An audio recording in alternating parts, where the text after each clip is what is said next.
Hello అండి. Welcome to my channel.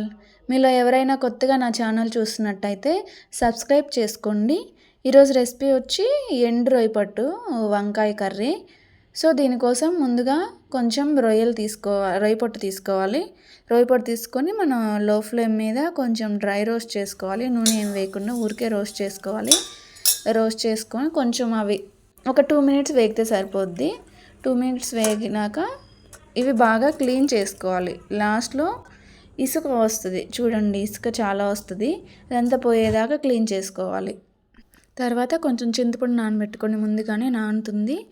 ఇంక మిగతా ప్రాసెస్ అంతా నార్మల్ కర్రీస్ లాగే చూసేయండి మీరే.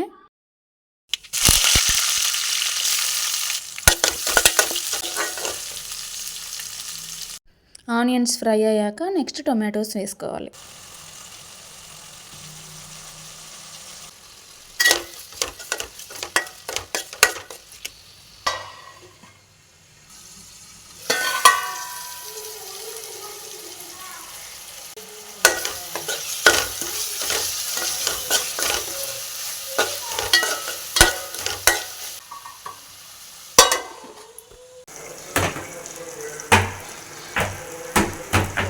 టొమాటోస్ కూడా మగ్గాక ఇప్పుడు వంకాయలు వేసుకోండి, ఉప్పు నీళ్ళలో నానబెట్టినవి.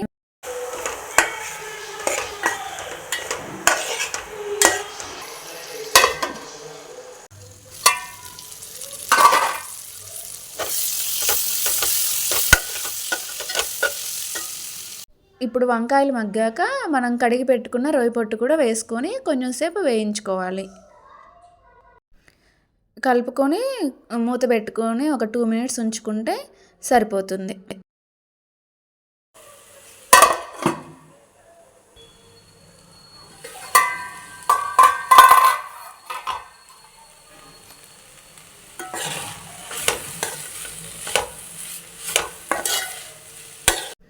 ఈ 2 మినిట్స్ అయ్యాక ఇది మనం చింతపండు నానబెట్టుకుంటాం కదా, నానబెట్టుకున్న ప్యూరీ ఇది.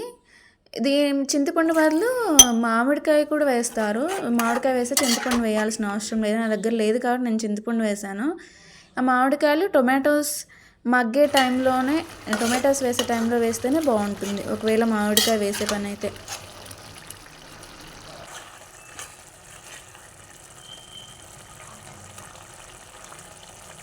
ఇప్పుడు ఉప్పు అది చూసుకొని అన్నీ కుక్ అయితే ఇంకా స్టవ్ ఆఫ్ చేయడమే, అయిపోయింది రెసిపీ.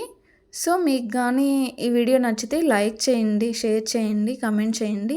Thanks for watching.